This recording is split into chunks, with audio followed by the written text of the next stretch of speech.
Semana passada a gente conversou sobre professor, que tem lugar que é valorizado, tem país que não é valorizado, tem lugar que ganha bem, tem lugar que não ganha nada, e que Jesus foi o maior professor que a gente já teve.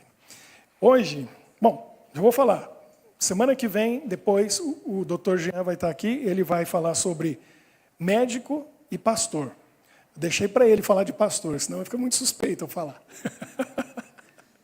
Mas interessante que Jesus também era médico, também Jesus também era pastor, né? Então vamos entender o que isso tem a ver com ele. Para hoje, eu quero falar com vocês sobre os atletas, os esportistas, que fascinam a gente. E eu estava pensando, por que a gente fica fascinado com os atletas, com os esportistas? Por causa da disciplina? Então, isso aí também faz parte da lista. Mas qual que é o primeiro motivo? Que a gente olha assim e fala... Determinação, o quê? Exatamente, esse é o ponto. Eles fazem coisas que a gente nem sonho. Nem sonho a gente consegue fazer. Porque os atletas levam ao limite do ser humano. Então, se você pensar qualquer esporte, pensar no alto nível daquele esporte, a gente não consegue fazer aquilo. Para fazer aquilo... Tem que começar, geralmente começa desde pequeno. Desde pequeno. Alguns dos maiores nomes, a gente vê a biografia, as entrevistas, é incrível, começaram com 4 anos de idade. Por exemplo, Tiger Woods, que é um jogador de golfe, começou com 4 anos. Os pais, já sabendo, colocaram na mão do menino um taco de golfe para ele começar desde pequenininho. Resultado, se tornou o maior do mundo, ganhou milhões. Aquelas 2 irmãs tenistas, Serena Williams e a outra, como chama? Venus. Começaram quando não conseguia segurar a raquete. A raquete era grande e pesada. Começaram desde criancinha. Começaram a jogar. E tal. Resultado, melhores do mundo. Ganharam títulos e prêmios. A gente que é brasileiro, mais das antigas, a gente lembra do Ayrton Senna. O Ayrton Senna começou a pilotar kart com 4 anos de idade. Desde pequenininho, resultado, maior do mundo, tricampeão. E assim vai. A gente olha e fica impressionado. Não importa qual é a área, né? Qual que é a modalidade do esporte. Nas Olimpíadas, a gente fica impressionado de ver a força e, geralmente, vai vencer aquele que já tem um talento natural e que se dedicou a treinar. E gastou horas e horas e horas em treino para poder chegar lá. Pode ser que tenha muita gente por aí que tenha o talento natural e não teve chance de desenvolver. E teria sido um campeão. E ficou pelo caminho. Porque não teve oportunidade, porque ninguém motivou, porque... Agora, tem gente que já nasce, né? É o que falam, por exemplo, do Pelé. O Pelé, analisar o corpo dele, a musculatura dele, o coração dele, ele nasceu atleta. E aí chegaram a uma conclusão muito interessante. Ele foi realmente um grande jogador de futebol, completo, fazia tudo. Disseram assim, se ele fosse para o atletismo, praticamente qualquer esporte que ele entrasse, ele era medalha de ouro. Porque ele já tinha a estrutura física de um atleta. Ele desenvolveu, ele foi atrás e conquistou. Então tem gente que já nasce com aptidão física, já tem os dons e talentos. Por exemplo, aquele nadador, o Michael Phelps. Eu perdi a conta de quanta medalha ele ganhou, né? Foram mais de 20, entre 20 e 30. De ouro é o recorde. Ninguém nunca vai ganhar mais medalha numa Olimpíada do que o Michael Phelps, na natação. Você olha para o corpo dele, ele nasceu com um corpo de peixe. Ele é um golfinho. Ele já é perfeito para nadar. Não é bonito de ver. Por quê? Porque ele tem as pernas curtas, o tronco comprido, os ombros largos, mas para nadar é perfeito. Porque não precisa de perna comprida para nadar. Precisa de uma perna curta. Precisa de braço, precisa de peito. E aquele homem na água... Eu fiquei impressionado de ver o treinamento dele. E uma coisa que me chamou muita atenção. Porque fizeram uma pesquisa, assim, perguntando para as pessoas... se você pudesse ter a chance de comer o quanto você quisesse e não engordar, você preferia isso ou receber $1 milhão? Acredite que muita gente parou para pensar. Porque preferiria ter a capacidade de comer o quanto quisesse e não engordar, abriria a mão do 1 milhão para poder ter isso. É interessante, né? O Michael Phelps, o que a gente come? Você que acompanha nos aplicativos, quem faz dieta, tem uns aí que sabem. Quantas calorias você consome por dia? Né? Só caminhando, vivendo, a gente gasta quantas calorias? 2.000, depende da atividade da pessoa.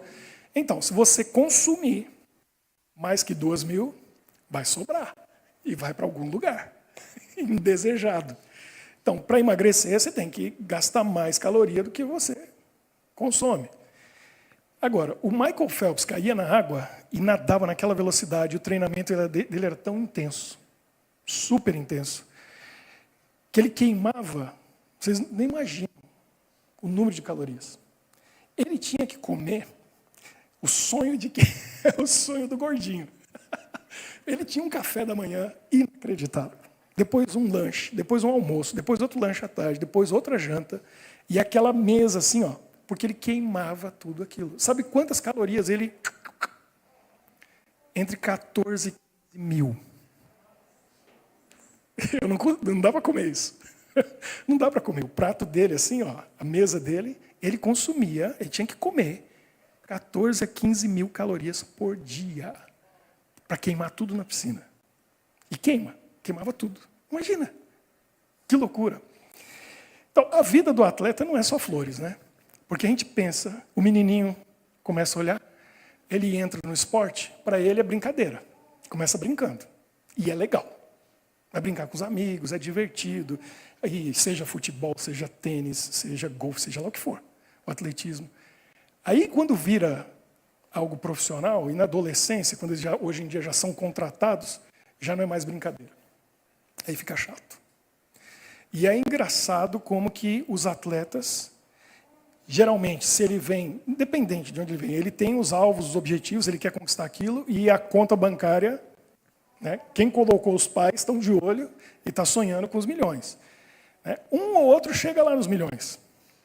Mas é um sofrimento, porque na hora que eles aposentam, praticamente todos, eles dizem assim, agora nunca mais eu quero jogar.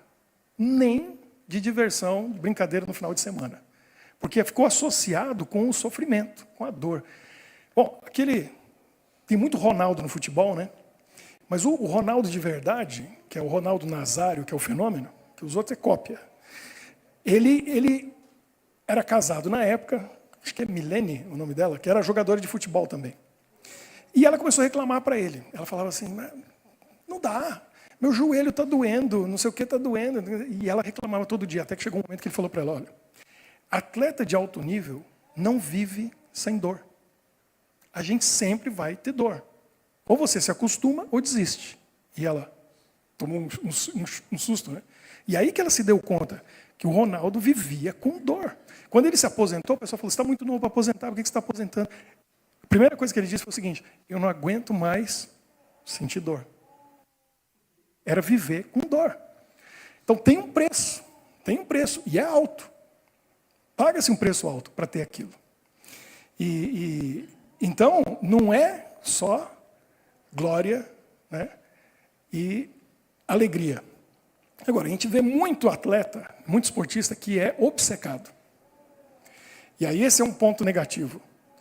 Porque para ser o melhor do mundo, não tem nenhum que chegou a ser o melhor do mundo, número 1, que não viveu e entregou a vida para aquilo. E que tinha uma obsessão. Obsessão acima de tudo, da vitória. Eu vou ganhar, eu vou vencer, eu vou ser o primeiro. E aí passa por cima de tudo e todos para chegar lá. Olha que loucura, uma pesquisa que fizeram com atletas olímpicos, fizeram nos Estados Unidos, e entrevistaram os atletas olímpicos. Olha o que é obsessão com a medalha de ouro. Perguntaram para eles assim, se a gente tem um remédio que não aparece no doping, não vai dar problema do doping, e que vai te dar capacidade de ganhar uma medalha de ouro na Olimpíada. Só que tem um problema. Você vai morrer em 1 ano. Você tomaria? Você, que é uma pessoa normal, como eu, diria o quê? De jeito nenhum. Sabe quantos atletas disseram tomaria? Mais de 90%. Quase todos. tomo, ganho medalha de ouro e morro em um ano, não tem problema, não estou nem aí. Mas eu vou atingir meu objetivo, meu sonho. O que é isso? Obsessão. É obsessão. Não é, está fora da razão. Está fora da razão. Obsessão com a vitória. A gente fica pensando, né, em alguns esportistas, alguns atletas que atingiram o auge. E aí se torna modelo. E aí a gente olha para a conta bancária e é até injusto, né? Porque para jogar bola precisava ganhar tanto. O Cristiano Ronaldo, eu estava vendo, o patrimônio dele já está chegando em 2 bilhões. Imagina, para chutar um pedaço de couro cheio de vento, fala sério. Agora, quem que é o cara que mais ganhou dinheiro nos esportes? E não foi salário, porque os salários dele, como jogador, deu mais de 100 milhões. E ele já doou tudo. Foi tudo para hospitais, instituições de caridade. Ele ganhou foi com as propagandas comerciais e patrocínio e tal. Quem que é? Quem que imagina? O que mais dá dinheiro é golfe, é basquete, é futebol, é o que mais dá dinheiro. Michael Jordan. O patrimônio dele está chegando em 4 bi. 4 bi. E aí, se você não viu, tem um filme bom para ver. Chama Air. Que é ar. Por quê? O apelido dele ficou Air Jordan. Né? O Jordan aéreo, que ele voava. O que foi a história? Lá nos anos 80, quando ele começou. Ele entrou já com tudo na NBA, porque ele jogava na faculdade dele, na Carolina do Norte, e ele levou o time a ser campeão do país, coisa que nunca aconteceu nem antes nem depois. Viram que ele era um fenômeno e agora vieram os patrocinadores. Aí ele tinha que usar um tênis. E ele queria usar Adidas, é a marca que ele gostava. Mas aí vieram propostas da Puma, vieram propostas da... Qual que era a outra? A Nike veio depois, tem uma outra e depois veio a Nike. Só que a Nike não era grande, as outras eram muito maiores. E a Nike só produzia tênis de corrida, era isso que eles faziam, e era pequenininha. E a mãe dele foi a chave do negócio, que a mãe dele falou assim, ele falou, eu não quero nem ir lá na Nike, eu não gosto, eu quero ir na Adidas. Ele queria uma Mercedes, eles iam dar para ele, uma Mercedes nova, e 300 mil. Na época, nos anos 80, era um bom valor. E aí ele ia usar o tênis da Adidas para o resto da vida, fazendo propaganda da Adidas. Só que a Nike veio e fez uma proposta, ele falou, você vai ser educado, você vai lá e vai ouvir o que eles têm para dizer. E ele foi. Chegou lá, eles falaram assim, olha, é o seguinte, a gente não quer que seu filho use um tênis da Nike, a gente vai fazer um modelo para ele, e vai ter o nome dele. Aí a mãe dele começou a pensar. Aí eles gostaram da proposta, e a mãe dele convenceu ele. Vamos assinar com a Nike, vai ter o seu nome. Aí, Air Jordan, né? Tênis famoso, aí até hoje. E a jogada foi o seguinte, os esportistas ganhavam um patrocínio, um valor.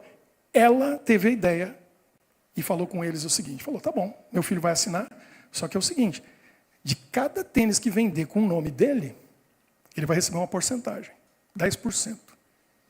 Aí eles falaram assim, você é louca, não existe isso, nunca teve isso. Aí ela falou assim, olha, o tênis da Nike é muito bom, mas sem o nome do meu filho, é só um tênis da Nike. Resultado, foi, conversa vai, ela conseguiu convencer eles. Eles aceitaram. E aí no filme aparece, bem preciso assim, o dono da Nike no final, ele pensa assim, quanto será que vai dar isso aí? Porque o máximo que a gente já vendeu num ano foi 3 milhões. Primeiro ano, 84, era um menino, estava começando, vendeu 100 milhões. 100 milhões. A mãe dele estava certa. Hoje, o patrimônio dele está chegando a 4 bilhões, porque ele já está aposentado há mais de 20 anos. Só em 23, ele recebeu 330 milhões de dólares. 5% de cada tênis com o nome dele vendido no mundo. Não sei se vocês já viram, você já viu a fábrica entre Antuérpia e Hasselt. Tem uma fábrica da Nike gigantesca. Eu fiquei olhando assim e falei, dinheiro que vai para o Michael Jordan, né? Um tênis, com o nome dele. Imagina, 4 bilhões de dólares está lá na conta dele, porque tem o nome dele. Agora, para um ganhar, quantos tem que perder? Aí que a gente começa a parar para pensar. Uma coisa que eu achei interessante na história do Michael Jordan é o seguinte, a obsessão dele era tão grande, ele queria tanto ser um atleta e vencedor. A família dele não tem gente alta.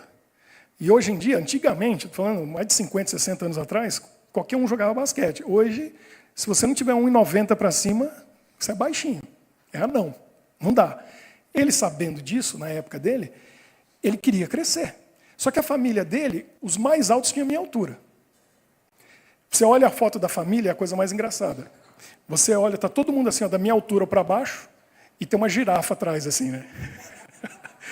Ele se exercitava, ele pulava, ele se alongava, ele ficava pendurado meia hora, 1 hora na barra para poder esticar os músculos, porque o que impede o crescimento, tem uma dica para os pais que têm filho pequeno, é o músculo que impede o osso de crescer, tem que estar alongado. Ele, sabendo disso, ele vivia se alongando. E ele não conseguia entrar no time do ensino médio, do high school, por causa da altura dele. Numas férias, ele cresceu 3 polegadas. 3 polegadas é quase 10 centímetros. Quando ele voltou, o técnico olhou e falou, você deu uma crescida, hein? E aí, chegou a 1,98. 1,98. 2 centímetros para 2 metros. Cresceu na vontade de crescer, na raça. E virou aquele gigante. Agora, o que me chamou muita atenção, quando eu cheguei nos Estados Unidos, tempo que eu morei lá, eu cheguei no auge. Eu cheguei lá em 97, 98, quando ele ainda estava terminando a última temporada, né, que ele ganhou 6 títulos lá em Chicago. E tinha um pôster no quarto de um colega, do Michael Jordan, e aí o que me chamou a atenção foi uma frase de motivação dele, dizendo assim, em vez de falar das vitórias dele, das conquistas que ele ganhou, dizia assim, olha só, errei mais de 9.000 arremessos na minha carreira. Perdi mais de 300 jogos. 26 vezes me confiaram a tarefa de arremessar a bola da vitória, e eu errei. Falhei inúmeras vezes na minha vida, e é por isso que eu tenho tanto sucesso. Não faz sentido? 9.000 vezes errou, perdeu 300 jogos. Quer dizer, não é só vitória, tem que saber perder. E tem que continuar e perseverar mesmo quando a gente é derrotado, mesmo quando não dá certo. E não é porque deu errado hoje que amanhã. Não, eu vou dar a volta por cima, eu vou lutar, eu vou vencer. E é assim que se faz um campeão. É assim que faz, com as derrotas. Agora, a gente fica pensando no que eu acabei de dizer. Para ter um vencedor, quantos derrotados tem? Para ter um feliz, quanta gente triste tem? Eu lembro que eu era pequeno e eu acompanhava a Copa do Mundo, e eu tenho, já com a minha idade, eu já vi muitas. A primeira que eu vi, já não consegui acompanhar, mas eu vi foi em 78, que eu tinha 4 anos. Eu lembro dos fogos, a agitação. Acompanhei mesmo de 82 para cá. Já vi muita Copa do Mundo. E eu me envolvia e ficava emocionado, principalmente porque a geração nova não viu o Brasil ganhar. Né? Os portugueses nunca vão ver Portugal ganhar. Mas porque tem o melhor jogador do mundo, mas ganhar uma Copa do Mundo não é fácil assim. Mas eu vi 3 finais. Eu, na minha vida, você também viu, né? 3 finais. Brasil, 3 finais seguidas. Agora, um amigo meu falou recentemente, porque depois eu gosto da festa, eu gosto de ver os países. Hoje eu fico confuso, porque eu tenho 3 cidadanias, eu não sei se eu torço para o Brasil, para a Bélgica ou para a Itália. Porque eu sou cidadão italiano, belga e brasileiro. Fico confuso. Mas também, qualquer um ganhar, eu estou feliz. E eu gosto de ver o evento e tal. Mas tem gente que se envolve e põe o coração naquilo e sofre.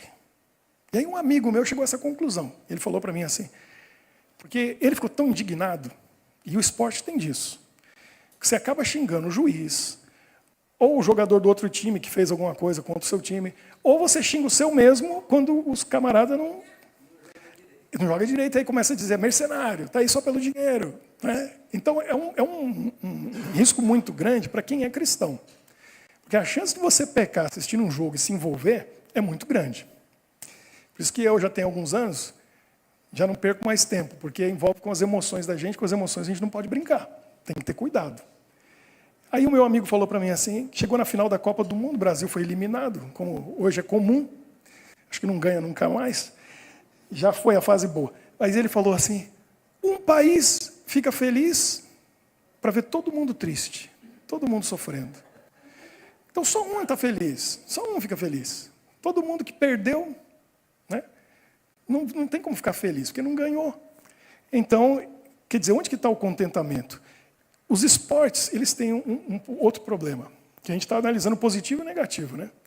O grande problema para nós está numa palavrinha. E esse é um grande engano, e é a máquina de fazer dinheiro. Os grandes atletas, eles se tornam o quê? Principalmente na mente dos jovens e dos adolescentes. Ídolo. O nome já fala tudo. Ídolo, na Bíblia, tem uma função. Ídolo é para ser o quê? Idolatrado, adorado. E a gente só adora a Deus. Então, o indivíduo se torna um ídolo. E aí que se alguém vem e pergunta, qual é teu ídolo no esporte? Essa pergunta para mim já nem serve. Mas é. Né? E aí você começa a analisar esses grandes nomes, Messi, o Cristiano Ronaldo e outros. Aí um clube contrata, vai para lá e aí vem a notícia. Foi a maior contratação da história. 100 e não sei quantos milhões de euros. Aí você fica pensando, como que gasta tanto dinheiro para contratar um jogador? E eu lembro que um deles, quando foi para o Real Madrid, foi lá no estádio, estádio lotado para receber o jogador, e aí naquela semana começaram a vender o quê? Oficial, com nome. Né? Primeira semana, sabe quanto que deu as camisetas do tal jogador? Não vou nem falar o nome, chegou no Real Madrid? 40 milhões. Só na primeira semana, com o nomezinho dele, já deu 40 milhões. Porque é um ídolo. Ídolo. Onde que está o nosso coração? Quem que são os nossos modelos? Quem que é o exemplo para mim? Quem que é a pessoa que eu coloco o pôster no quarto, olho e falo assim, queria ser como ele? Quantos jovens, quantos adolescentes colocam lá a banda que eles gostam, o cantor, a cantora, né, o atleta, o esportista, admira, respeita, olha e fala, eu queria ser como ele. Tem atributos que a gente admira. Como eu falei, o Michael Jordan é incrível, a gente olhar a perseverança, né? E ver as derrotas, e ele continuou vencendo mesmo assim. Mas nunca pode se tornar um ídolo. Não pode ser o modelo da minha vida. E eu nunca vou esquecer o que eu ouvi uma vez de um famoso escritor brasileiro do Nordeste do Brasil, chamado Ariano Suassuna, que escreveu o Auto da Compadecida e outras coisas mais. Né? E ele deu uma entrevista no fim da vida dele, ele dava palestras, e ele falou uma coisa para a gente pensar. Porque ele mencionou uma música de um cantor famoso no Brasil, que morreu de AIDS, que dizia assim, meus heróis morreram de overdose. E ele falou uma coisa profunda, porque ele era um cristão, um católico devoto. E ele disse assim, o indivíduo, que ele falou assim, respeito por ser um músico, um cantor e tal, mas um poeta, mas ele vem e me coloca numa letra uma coisa dessa e ninguém diz nada. Como assim? Meus heróis morreram de overdose. Aí ele disse uma coisa mais profunda que podia se dizer numa situação dessa. Ele disse assim, o meu herói morreu entre dois ladrões. Acabou. Quem que é seu herói? É o Messi? É o Cristiano Ronaldo? É um ídolo? Ou é aquele que morreu entre dois ladrões? É aquele que pagou o preço maior? A gente está num mundo onde os valores estão invertidos. Onde a gente acha que... Né? A gente fica pensando quantas mães, quantos pais no Brasil veem esses modelos e colocam o filho desde pequenininho para jogar futebol, porque meu filho, e a cultura no Brasil é essa. Como que é? A mãe está grávida, põe a mão na barriga, porque barriga de grávida é domínio público, vocês sabem, né? Barriga de grávida é domínio público. Qualquer um tem direito de pôr a mão. Ela não pode nem se incomodar, porque é um desconhecido, nunca viu a pessoa na vida, a pessoa vai com a mão na barriga, né? Que acha assim, não tem problema. E aí deu um chute, o que fala? Jogador de futebol. Vai ser jogador. É assim, porque é o sonho de se tornar grande, famoso, importante, né? Atingir o auge, o ápice. E esse pai e essa mãe estão preocupados com o quê quando colocam um menino para jogar futebol? Estão pensando nesse preço todo que vai ter que pagar? Estão pensando na dor que vai sentir a vida inteira? Estão pensando nas cirurgias no joelho que vai ter que fazer? Estão pensando no quê? Onde que está o sucesso, né? Onde que está o objetivo maior? E aí, A gente, se for pensar o valor que tem nessa vida, nas coisas que tem nessa vida, onde que está o objetivo maior? É nessa vida ou depois dela? Porque está fazendo plano para agora, mas não está fazendo plano para depois. E uma carreira de um atleta acaba rápido, né? Não dura. Chegou a 30 e poucos anos, antes dos 40 aposentou. E aí está cheio de atleta por aí, literalmente mendigando. Por quê? Porque como músico, artista, tem que ter um empresário bom. Feliz o Ronaldinho, né? Que o irmão cuidou dele e hoje o cara está cheio de dinheiro. Mas se não tem alguém cuidando, vai parar na miséria. Porque começa a gastar dinheiro, gastar dinheiro, gastar dinheiro. E esse pessoal gosta de festa, né? Vai tudo na festa, vai embora. Tem que fazer plano para o futuro. Então qual é o investimento maior que tem que fazer? Não é nem para essa vida, é para a próxima vida.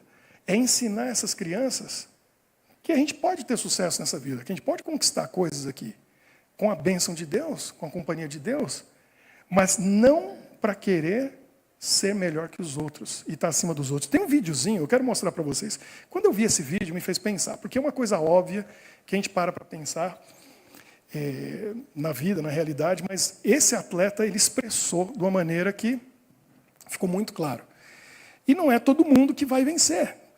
Por exemplo, a gente pega aquele jamaicano, o Usain Bolt, que é o recorde dos 100 metros. Eu vi um estudo mostrando que nos 100 metros, todos eles dão o mesmo número de passos. Se eu não me engano, são 52. É a mesma coisa. Qual que é a diferença dele?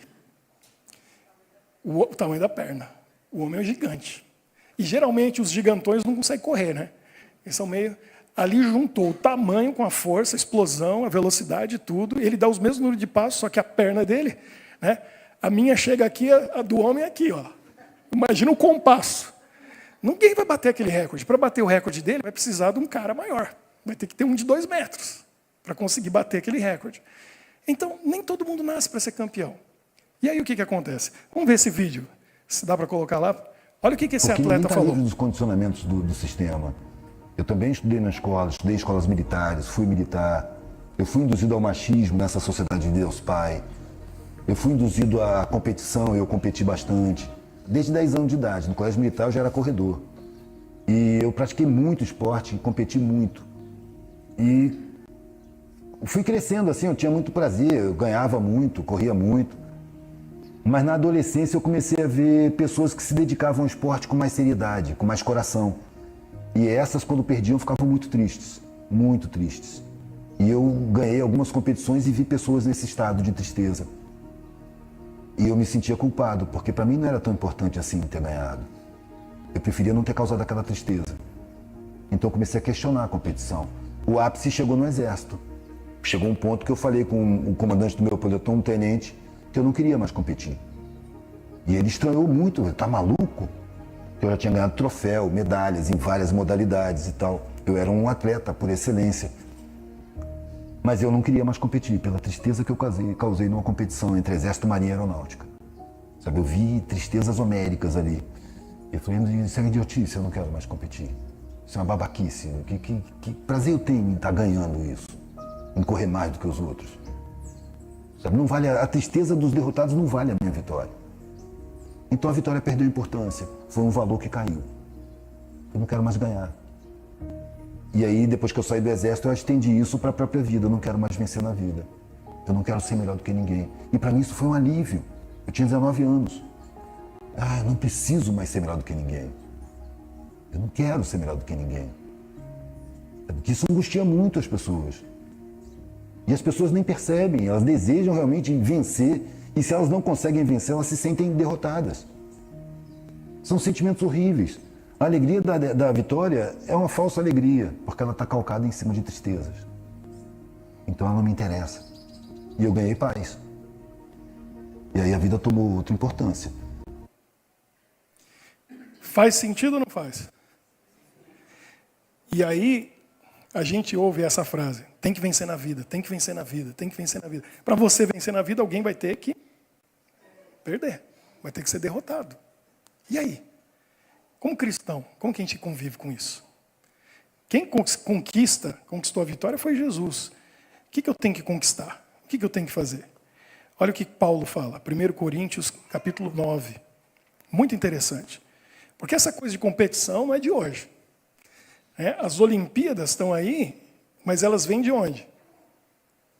Dos gregos. Antes de Cristo, os gregos já competiam. E já achavam interessante ver os limites do ser humano e tudo aquilo.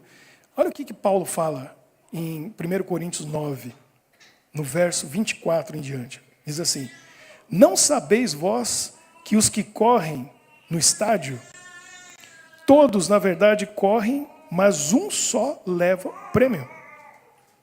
Correi de tal maneira que alcanceis. Então, ele está analisando. Está todo mundo correndo no estádio, mas aí no final, naquela época, o pódio não era primeiro, segundo, terceiro, ouro, prata e bronze.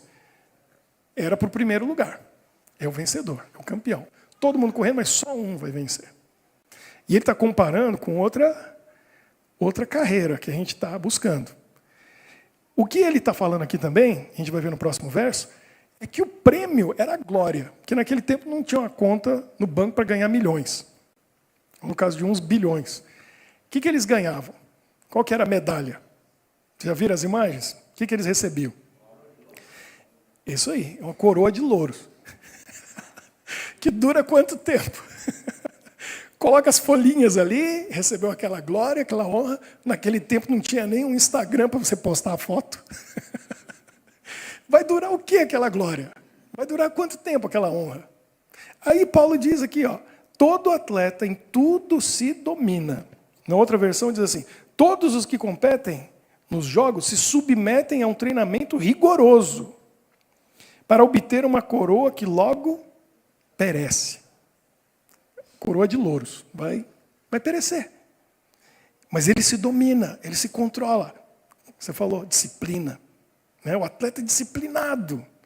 Ele come do jeito certo, ele dorme na hora certa, ele não vai para a festa, ele não vai para aquilo, não vai... Eu já vi outros jogadores brasileiros, os festeiros, e um deles falou assim, do Cristiano Ronaldo: ele não vai para a festa. Só de olhar para o corpo dele, você vê que ele não vai para a festa. Disciplina. O cara é o primeiro a chegar, o último a sair. O sol não nasceu, ele está lá. Está correndo, está se exercitando. Controla a alimentação, controla tudo para poder atingir o objetivo. Mas para quê? Paulo está dizendo: para ganhar uma coroa corruptível, que ela vai perecer. Mas nós o fazemos para ganhar uma coroa imperecível. Uma coroa eterna. A gente está na competição e a gente está nessa corrida. Primeiro, aqui no justo, porque só um ganha. Na corrida de Jesus, quantos vão ganhar? Todo mundo. Todo mundo. Todo mundo tem o mesmo prêmio. Então vale mais a pena. Segundo, a glória aqui é passageira. E a dele é eterna. Então, olha o que Paulo diz.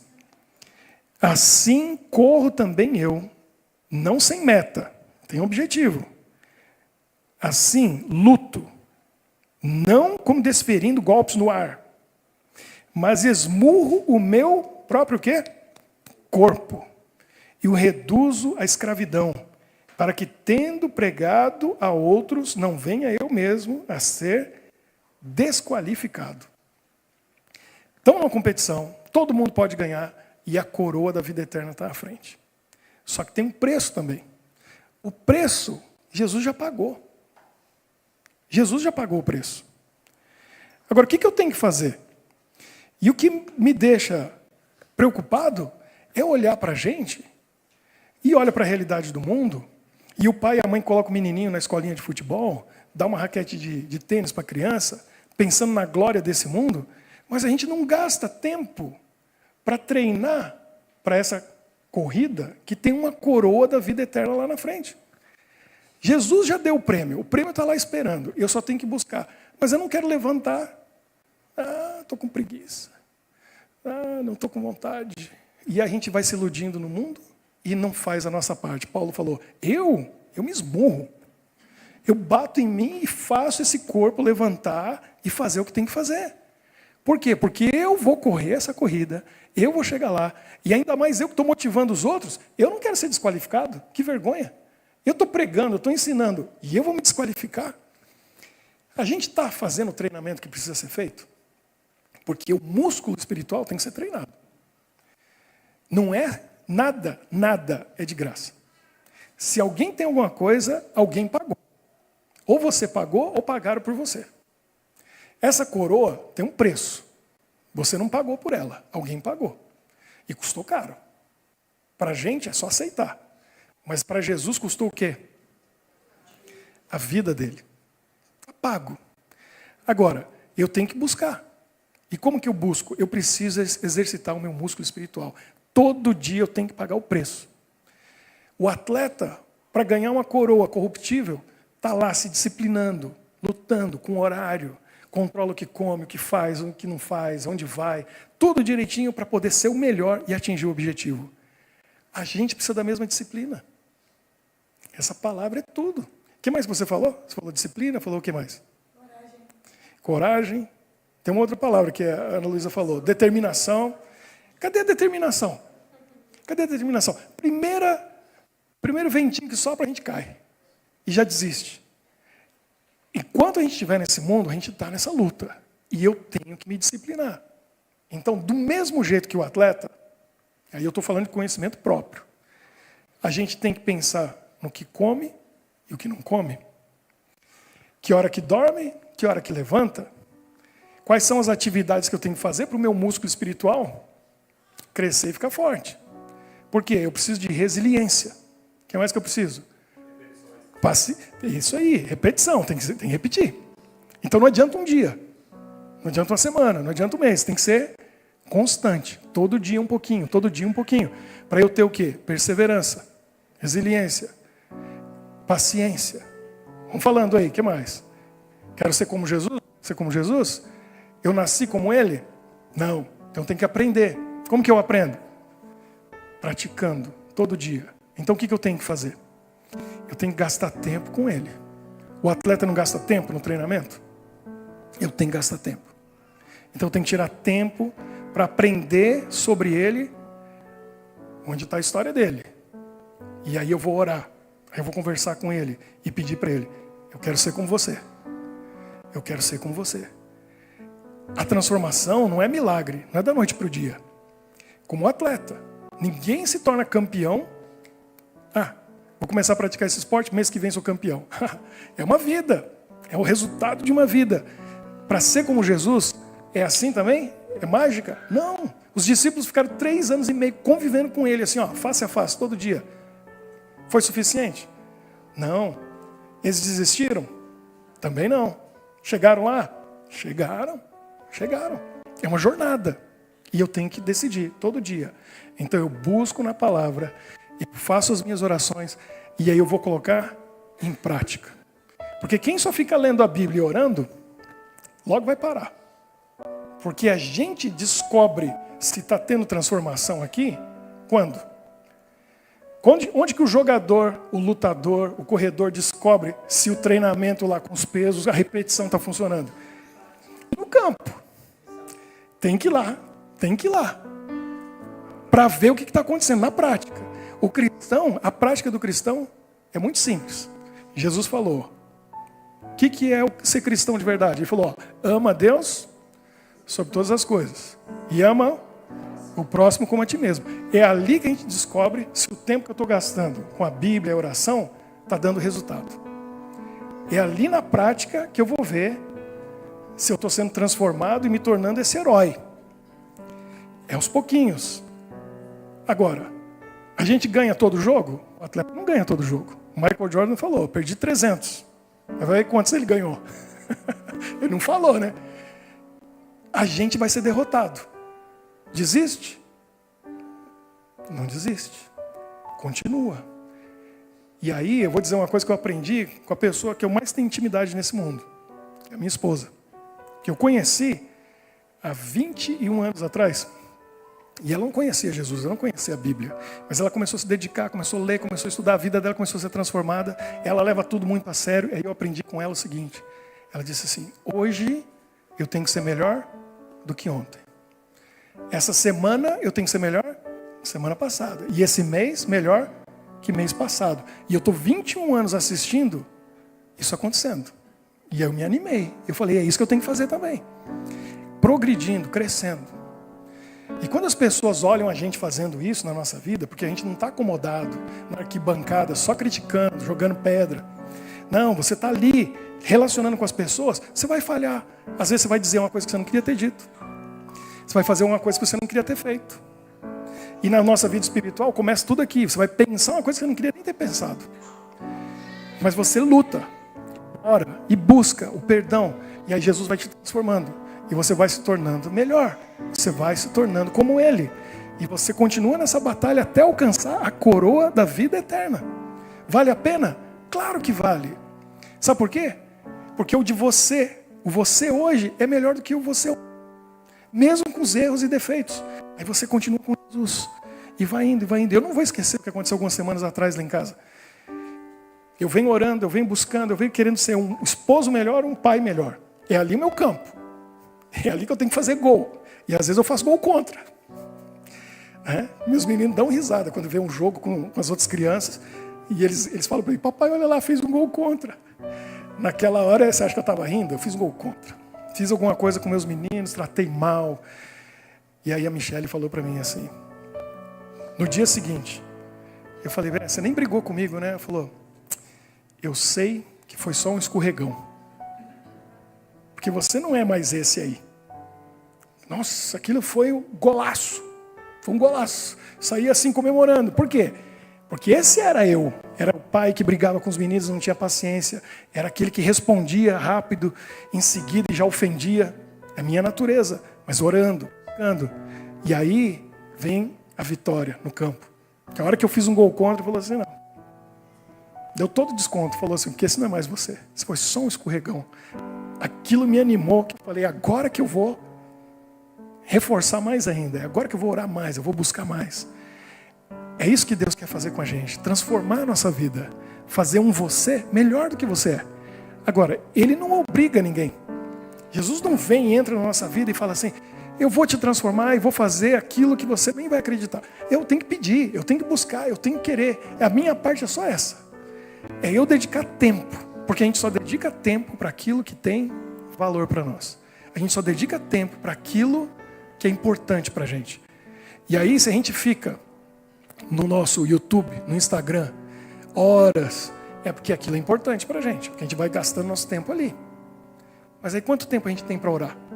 Quanto tempo a gente tem para ler a Bíblia? Estão dedicando tempo? É importante? Não vai ser campeão assim. Vai ficar pelo caminho. Vai ser mais um caso do podia ser. Mas não foi. E a culpa é de quem? Então a gente tem à disposição todo o poder de Jesus. A vitória é dele. E ele dá para a gente todas as condições de vencer. Eu tenho que pedir, eu tenho que buscar. Eu tenho que ser disciplinado como os atletas. Eu tenho que ter coragem, força de dizer, eu vou fazer. Vai acertar toda vez? Não vai. Vai falhar? Vai. Vai cair? Vai. Levanta, continua. Caiu de novo? Levanta, continua. Porque você vai cair cada vez menos. Você vai ter força cada vez mais. E a vitória vai chegando. E aí você vai olhar no espelho e não vai se reconhecer. E as pessoas não vão te reconhecer. Porque a gente muda tanto. Elas começam a ver Jesus na nossa vida. E aí você sempre com o olho no alvo. Como Paulo falou. O meu alvo está firmado. É Jesus. Porque da mão dele eu vou receber a coroa da vida eterna. Não é folhinha de louro que vai murchar em alguns dias. É uma coroa eterna. Vamos fazer a nossa oração? Eu quero convidar todo mundo que está aqui. Vem aqui desse lado, vem aqui desse lado. A gente faz um círculo. A gente vai orar e vai pedir para Deus o seguinte. Paulo estava certo. A gente precisa dedicar nosso tempo com disciplina como os atletas. Não ter ídolos na nossa vida aqui nesse mundo, mas colocar Jesus como modelo. Pode vir aqui pertinho. Isso, pode vir aqui. E a gente vai disciplinar o nosso coração, a nossa mente para buscar Jesus, para receber as bênçãos dele. Se cair no caminho, levanta e continua. A gente não desiste. O treinamento é diário. Todo dia um pouquinho mais. Muito bem. Que bom que vocês vieram hoje. para receber a bênção de Deus. Ninguém sai daqui sem a bênção, porque você dedicou tempo, você dedicou a coisa mais importante que nós temos. E como eu disse, tempo a gente só dá para aquilo que tem valor. Você saiu de casa, veio aqui, Deus vê tudo. E a bênção vai na nossa vida, no nosso coração. Vai sair daqui abençoado. E se você tomar uma decisão, eu quero ser um atleta de Cristo. Eu vou praticar mais. Eu quero ser como Jesus. Eu vou gastar tempo com a minha Bíblia, eu vou gastar tempo na oração e a transformação vai acontecer. Todos os dias vai acontecer. Vamos orar. Querido Deus, muito obrigado, Senhor, porque nós estamos numa jornada onde não é só o primeiro que ganha, mas todos nós podemos ser vencedores. Todos nós vamos ser campeões, porque Jesus já conquistou o prêmio para nós, que é a vida eterna. E nessa jornada, Senhor, a gente precisa de disciplina, a gente precisa de luta para ser transformado e mudado de acordo com o caráter de Jesus. O Senhor já fez tudo o que precisava ser feito e está disposto a ajudar a gente. Nos ajude a cada dia a dedicar tempo, como os atletas fazem. Para conquistar fama, dinheiro, sucesso nessa vida, a gente não precisa disso. A gente quer muito mais. A gente quer essa mansão que o Senhor está preparando para a gente. Nós queremos andar nas ruas de ouro. E a gente quer receber, não uma medalha de ouro, prata, bronze, mas uma coroa do ouro mais puro que existe, que vai ser colocada sobre a nossa cabeça pela mão direita de Jesus. Senhor, que esse seja o maior objetivo da nossa vida e que a cada dia a gente gaste tempo, com disciplina, buscando, para a gente receber cada vez mais do Teu amor, da Tua bondade, da Tua misericórdia na nossa vida, para a gente compartilhar com os outros. E quando a gente estiver lutando, batalhando no dia a dia, se a gente cair, escorregar, dê forças para a gente se levantar e continuar, segurando na Tua mão. Nós pedimos uma bênção para cada um que veio aqui hoje, aqueles que estão acompanhando online também. Que lá em casa eles recebam também o Teu Espírito e a Tua bênção. Nós pedimos por tudo isso e já Te agradecemos pelas vitórias que nós vamos ter. Em nome de Jesus. Amém. Que Deus abençoe a todos. Amém.